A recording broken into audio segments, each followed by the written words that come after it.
इतनी सारी तितलियां यहाँ पर रहती हैं। अब पानी भी धीरे धीरे सूखने लगा है नदियों का।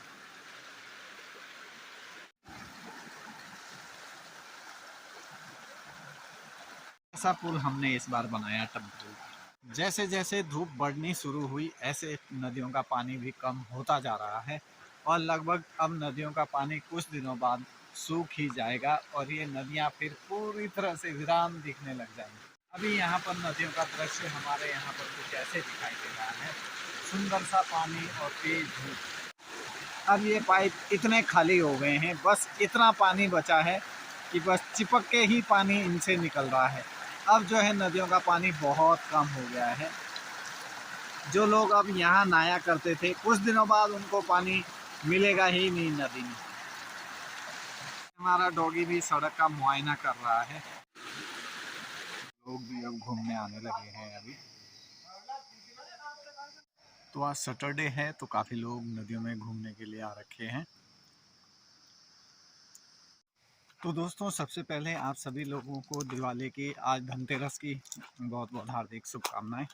और दिवाली में आप खूब पटाखे फोड़ें और खुशी से दीपावली का जश्न मनाएं। हम लोग भी खूब पटाखे फोड़ते हैं दिवाली में अपने यहाँ पर। और भैलो जो होता है ना, भैलो जो लकड़ी जलाकर ऐसे घुमाते हैं, बहुत मस्त आराम से हम उसको भी खेलते हैं। तो ऊपर जो नदी के किनारे घर बहे हैं उनकी जो पाइपलाइन थी खेतों में सिंचाई के लिए, वो भी बहकर ऐसे नदियों में पड़ी हुई है। जो ये पाइप हैं, मोटे मोटे प्लास्टिक के पाइप, ये भी सब अब बेकार हो चुके हैं। इससे आप अंदाज़ा लगा लीजिए कि नदियों का पानी अब कितना कम हो गया। ये वाली धारा सूख गई है तो नदियों का पानी भी अब काफ़ी कम हो गया है। और अब जो ये बड़े बड़े बीच के पत्थर हैं वो भी सब दिखाई देने लग गए हैं। कुछ दिनों बाद ये पानी लगभग पूरा ही सूख जाएगा। अभी ये पानी पूरे नवंबर तक चलेगा, लास्ट नवंबर तक ये पानी चलता रहेगा, उसके बाद ये ख़त्म हो जाएगा।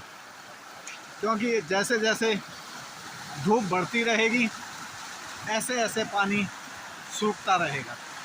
अब इन नदियों के किनारे घूमना बहुत अच्छा लग रहा है, लेकिन कुछ दिनों पहले इन्हीं नदियों को देखकर बहुत डर लग रहा था कि ये नदियाँ इतनी विकराल क्यों हुई हैं इस बार। सामने का प्रकृति का जो नज़ारा है बहुत ही खूबसूरत और बहुत सुंदर दिखाई दे रहा है।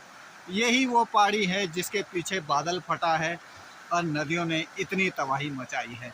आज ये नदियां हमको बहुत अच्छी दिखाई दे रही हैं, लेकिन कुछ समय पहले इन नदियों को देखकर बहुत डर लग रहा था।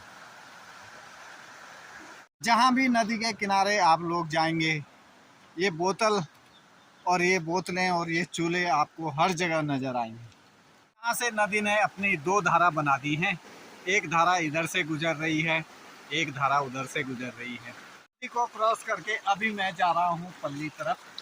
तो वहाँ पर अभी एक कुछ चीज़ दिखाई दे रही है।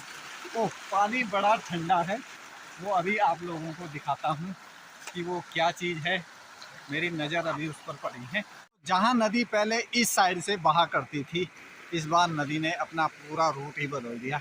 अब नदी उस किनारे से बहना शुरू हो गई। इतनी लकड़ियाँ, इतने पत्थर, इतना रेता कहाँ से आया इसका कोई अनुमान नहीं लगा पाया।